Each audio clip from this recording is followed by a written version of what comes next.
I didn't go off.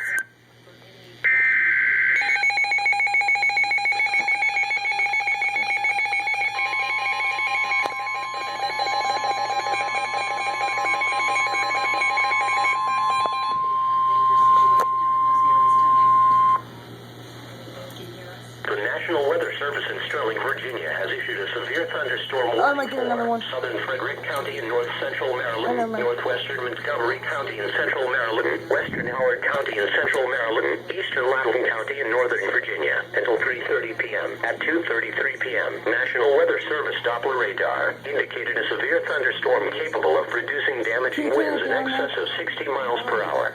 This storm was located near Lansdowne and moving northeast at 25 miles per hour. Locations impacted include Boyce, Germantown, Damascus. This is a dangerous storm. If you are in its path, prepare immediately for damaging wind gusts and frequent cloud-to-ground lightning. Move indoors to a sturdy building and stay away from windows.